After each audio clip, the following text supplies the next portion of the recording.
안녕하세요. 장수정입니다. 총선 기간 동안 주민 서대문에 제가 계속 나오고 있는데요. 네, 오늘은 두 분 차승현, 황호환 두 진행자 없이 제가 단독으로 출연하게 되었습니다. 네, 오늘은 녹색전환연구소의 이유진 소장님 모시고 총선과 기후공약 그리고 기후정책에 대해서 이야기해 보려고 합니다.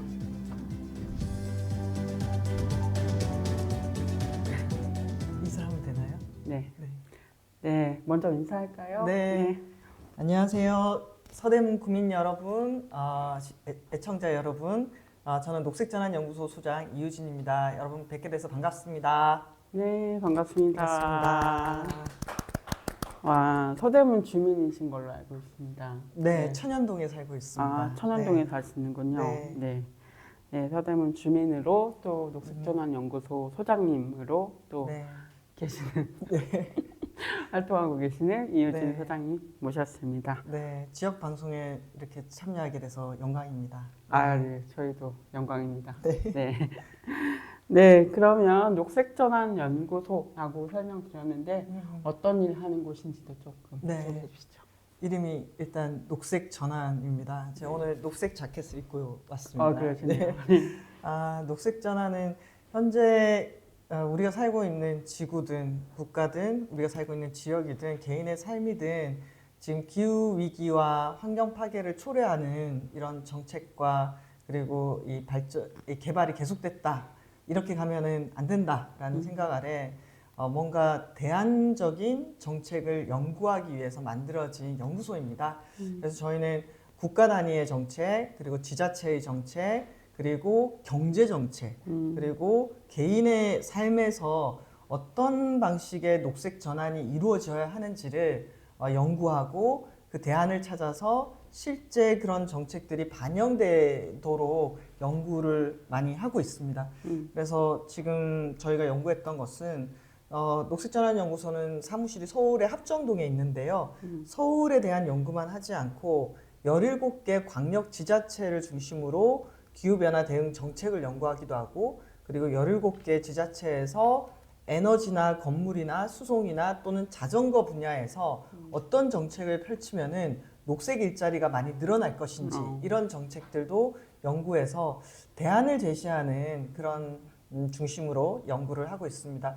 특히 올해 저희가 지금 하고 있는 거는 노원구하고 충청남도에 있는 보령시에 대한 연구를 하고 있는데요.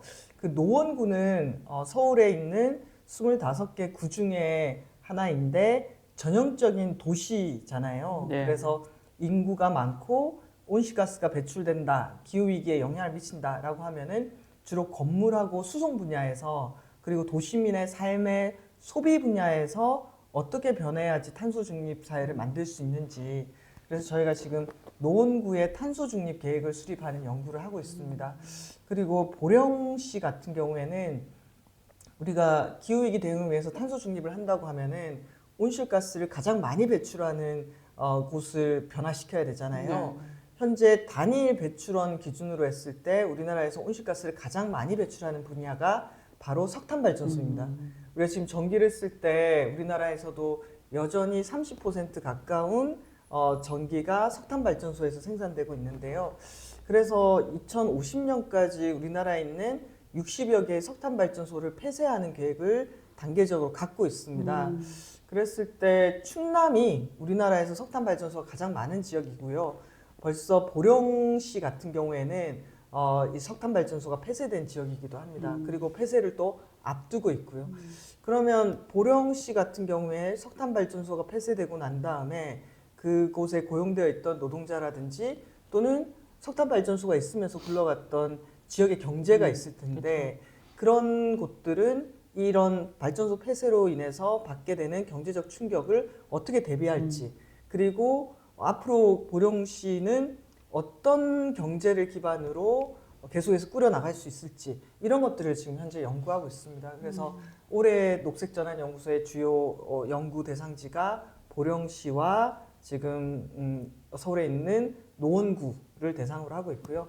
장기적으로는 서대문구를 대상으로 한 연구도 할 수 있었으면 좋겠습니다. 네. 아, 네. 좋네요. 서대문구에 대해서도 빨리 연구를 해주셔서 네. 저희가 녹색전환 네, 함께 할 수 있는 지자체가 되면 좋겠네요. 네, 녹색전환 연구소에 대해서 이렇게 설명을 해주셨고요. 저 그냥 추상적으로 사실은 탄소 중립, 2050 탄소 중립 뭐 해야 된다 이제 하는데 잘 안 되고 있다. 뭐 그런 말들만 사실 오고 가는데 지역에서는 이런 고민을 구체적으로 하시면서 또 연구소 연구 작업을 하고 계시다고 합니다. 네, 사실 저희도 지역에 있으면 사실 그냥 뭐 플라스틱 쓰지 말아야 돼, 뭐 쓰레기 버리면 안 돼, 뭐 이 정도 수준에서 지금은 얘기가 되고 있기 때문에 오늘은 조금 구체적으로 좀 어떤 정책을 조금 이야기하고 계신지 그리고 우리도 좀 얘기할지 좀 그런 이야기 해보는 시간 될 것 같습니다. 네, 녹색전환연구소 소개해 주셨고요. 이번에 그 여러 단체들과 함께 22대 국회의원 후보 그 공약에 대해서 조금 네. 전수조사 하셨다고 들었어요. 네. 그 제가 있는 녹색전환연구소에서 우리 연구소뿐만이 아니라 더가능연구소 그리고 로컬 에너지 랩이라고 예, 전국적으로 지역의 에너지 전환을 위해서 활동하고 있는 그런 단체들과 함께 녹색 정치 바람이라는 그룹을 만들고 매번 선거 때마다 기후 위기에 대해서 걱정하는 사람들은 많은데 기후 위기를 본격적으로 논의하고 그 문제를 해결하겠다고 나서는 국회의원 후보라든지 또는 정치인은 너무 드문 거 아니냐. 그러면은 이번 선거에서 기후 위기를 고민하는 시민들이 이렇게 많다라는 것들을 알리기 위해서 어떤 일을 할까라고 고민을 하다가 지난해부터 시작해서 저희가 우리나라 국민 17,000명을 대상으로 기후 위기에 대한 인식 조사를 했습니다. 그래서 그 인식 조사를 17,000명을 대상으로 하다 보니까 우리나라 시민들 중에서 기후 위기에 관련한 문제를 인식하고 있고 또 생활 속에서 이거 좀 심각하다, 뭔가 우리가 행동이 필요하다라고 민감하게 느끼면서 또 선거 시기에 기후 공약을 낸 후보에 대해서 투표할 의향, 검토할 의향이 있다라고 하는 기후 유권자가 우리나라 전체 유권자의 한 33.5% 정도 된다. 기후 유권자가 있다. 그리고 이런 것들을 저희가 알게 됐습니다. 그러면 이제 그동안 그래서 언론에 기후 유권자라고 이렇게 쳐보시면은 기사가 보도가 많이 됐거든요. 근데 이제 본격 후보 등록이 끝나고 난 다음에 선거가 이제 막 시작이 되니까 저도 이제 걱정이 되는 거예요. 근데 기후 유권자가 이렇게 있다고 했는데 그럼 기후 유권자는 누구에게 투표를 하지? 기후 공약은 있나? 기후 후보는 있나? 이런 생각이 든 거예요. 그래서 후보들이 낸 전국에 등록한 총 696명이 여러분 이번에 지역구에 국회의원 후보로 등록을 하셨어요. 696명. 예. 그러면 이 696명의 공약을 조사를 한번 다 해보자. 이렇게 한 거예요. 조사를 어떻게 하지? 라고 했을 때 선거관리위원회 가면은 후보자 공약이라고 사이트가 있고 그 후보자 공약 사이트 하나를 들어가면은 후보자들이 이렇게 올린 공보물이 있습니다. 그래서 저희가 한 20명이 모여가지고 공보물을 다 읽고 그 중에 기후 공약이라고 할 만한 것을 엑셀표에 이렇게 기록하기로 했어요. 그리고 기후 공약도 기록하고 기후 공약 아무리 내도 이 개발이나 파괴, 온실가스 많이 배출하는 공항 건설 뭐 이런 공약을 내면은 온실가스 조금 줄인 기후 공약에 비해서 이만큼 배출하는 개발 공약이 있으면은 이게 좀 또 의미가 없잖아요. 그래서 저희가 엑셀표를 만들어서 한쪽에는 기후 공약, 한쪽에는 개발 공약 이렇게 696명에 대한 엑셀 작업을 다 진행을 해봤습니다. 그래서 그 작업을 하면서 여러 가지 생각이 들었는데요. 일단 너무 늦게 공개가 됩니다. 저희가 조사하려고 지난 주말부터 기다렸는데 공약이 홈페이지에 업로드되는 시간은 4월 1일이더라고요. 그렇죠. 4월 5일이 사전선거잖아요. 그렇죠. 그러면 어떻게 사전선거 5일 전에 공약이 올라오면은 유권자들이 이걸 판단할 시간이 너무나 짧다라는 거였어요. 그리고 저희가 이렇게 하나하나 세면서 조사를 다 해봤더니 이번에는 이 기후 문제가 점점 심각해서 그런지 원내에 들어가 있는 정당들이 다 10대 공약 안에 기후 공약을 발표했어요. 예.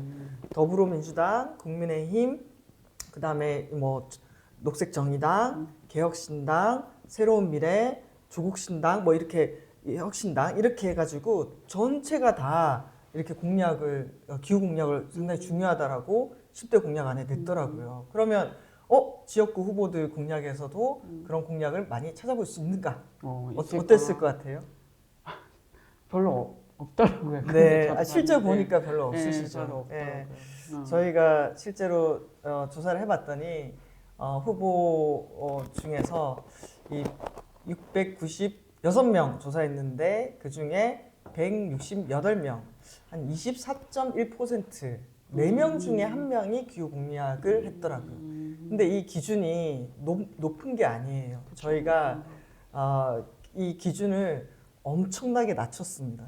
어떻게 낮췄냐면은 이 공보물에 기후와 관련한 공약이 두 줄만 있어도 기후 공약으로 한 거예요. 왜냐하면 너무 전반적으로 기후 공약이 적다 보니까 이걸 엄격하게 하면은 기후 공약을 낸 후보가 거의 많지 않아요. 네.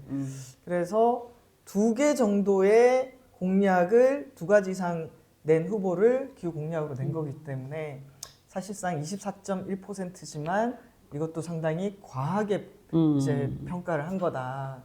저희가 이렇게 과하게 평가를 한 거는 그래도 2줄 정도 있다면은 이분이 이제 국회 가서 의정 활동을 할 때 이렇게 내셨다. 그러니 앞으로 더 하셔야 된다라고 좀 더 희망적인 메시지를 담아서 얘기하기 위해서 저희가 좀 후하게 점수를 좀 쳐드렸고요. 그랬을 때 이제 지역구의 정당별로 후보자들이 나왔을 거 아닙니까? 녹색 정의당 같은 경우에는 가장 기후 공약 기후 공약 제시율이 높았어요.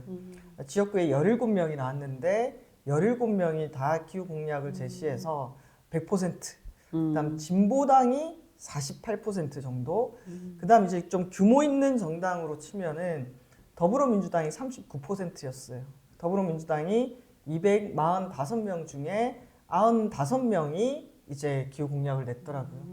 이번에 그 기후 공약을 국민의힘에서 냈다라고 해서 국민의힘이 그동안 기후변화에 대해서 거의 관심이 없었는데 웬일이지? 라고 하면서 주목을 많이 받았는데 실제로 저희가 열어봤더니 국민의힘 같은 경우에는 254명 중에 37명만 기후 공약을 냈더라고요. 그래서 당의 전체 공약에서는 기후 공약이 제시가 됐지만 지역구 공약은 매우 부족했다라는 것들을 알 수가 있었고요.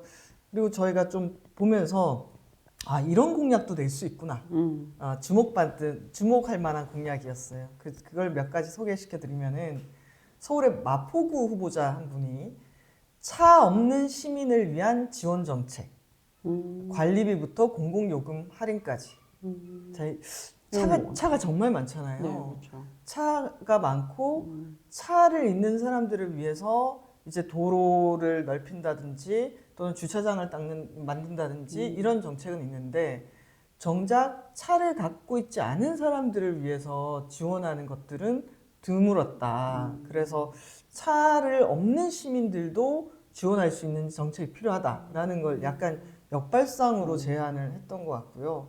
그다음 두 번째는 서울의 성북구 공약인데요. 내가 국회 가면은 기후 정책을 전문으로 하는 보좌진을 채용하겠다라고 얘기한 거예요. 사실 그 의원들이 기후 위기에 대해서 잘 알고 기본적으로 인식하는 거 되게 아주 중요한데 또 의원이 기후 관련 입법 활동이라든지 정책을 하려면은 누가 있어야 되죠? 보좌진이 있어야 되는데 기후를 잘 아는 보좌진을 내가 국회 가면은 채용하겠다라고 하는 이런 공약도 있었고요. 그리고 경기도 고양시 같은 경우에는 폭염과 혹한에도 안전한 일터를 만들겠다. 기후 안심 휴가제 같은 것들. 그래서 일터에서 이번 여름도 역대급으로 덥다고 얘기하잖아요. 지금 심상치 않습니다. 이 온도가. 그래서 우리가 폭염이나 혹한에 특히 야외 노동자들, 건설 노동자라든지 이런 분들이 영향을 많이 받는데 이런 극단적인 기상현상에 있어서 좀 쉴 수 있게 하겠다. 그런 극단적인 기상의 날씨에 대해서는 이런 제안도 있었고요. 대구 수성구 같은 경우에는 대중교통 자전거 보행 중심의 도시기본 계획을 편성하고 버스 완전 공영제를 하겠다라는 이런 공약들도 저는 주목할 만했다라는 생각이 들었습니다. 네. 네, 이렇게 기후 정책 그리고 이런 것들을 좀 본격적으로 살펴보니까 네.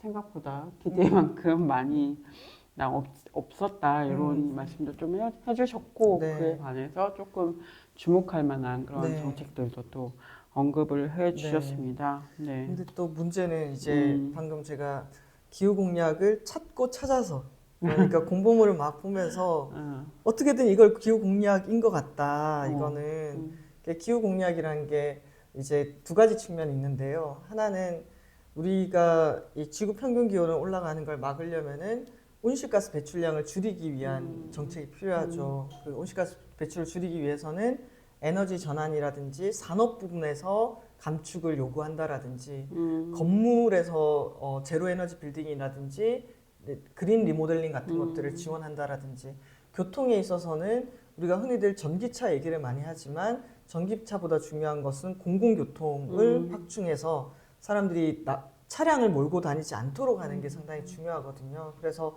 공공교통을 확충하려면은 예를 들면 공공버스라든지 또 버스 정책도 중요하고 또 버스를 운전하는 운전기사 노동자의 처우를 또 개선하는 거라든지 이런 것들이 다 복합적으로 다 연결되어 있고 한편으로는 줄이기 위한 공약이라면은 요즘 또 재난이 많이 발생하지 않습니까?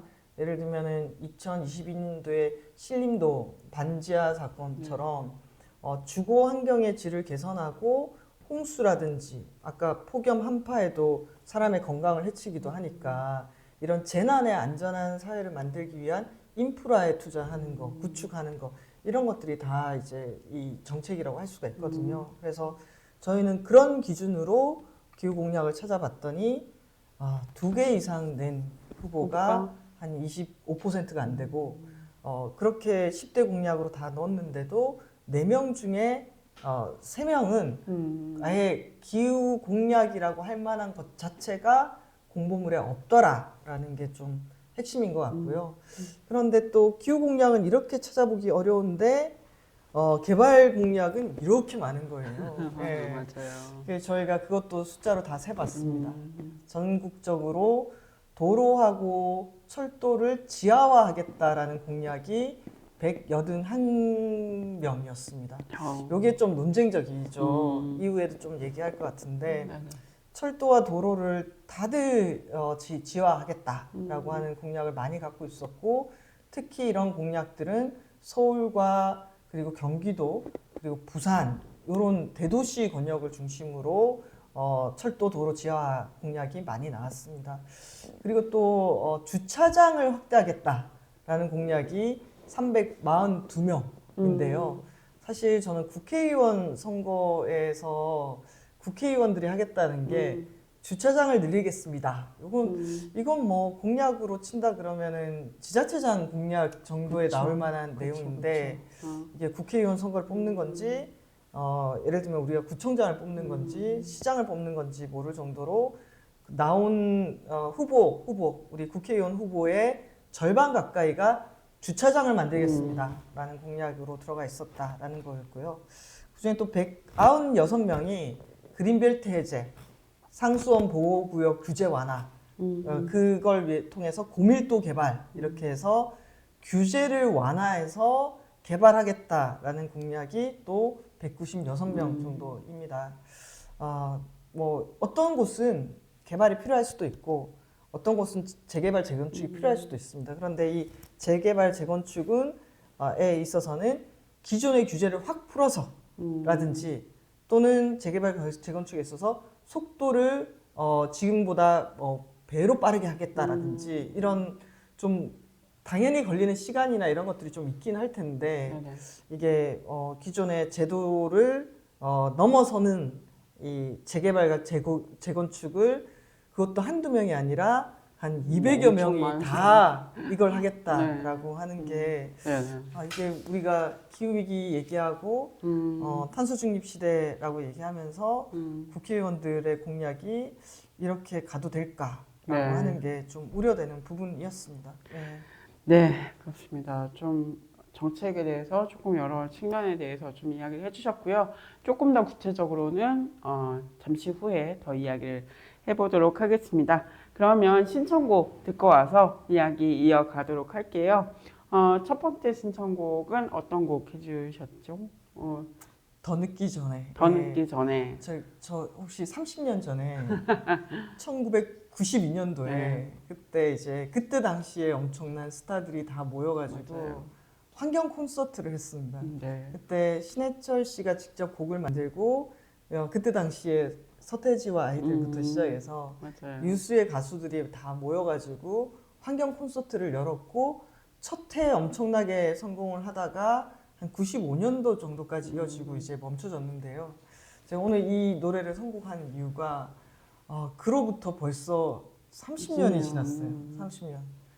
그때 더 늦기 전에 뭐 해야 된다라고 가수들이 노래하고 많은 사람들이 호응을 했는데 30년이 지난 지금 생각해 보면은 그때 우리가 더 늦기 전에 움직였나 이런 생각이 들고 또 신해철 씨도 제가 또 좋아하고 같이 들어보면 좋을 것 같아서 신청했습니다. 네. 네, 더 늦기 전에 신해철 그리고 많은 가수들이 불렀던 음악인데요. 듣고 오겠습니다.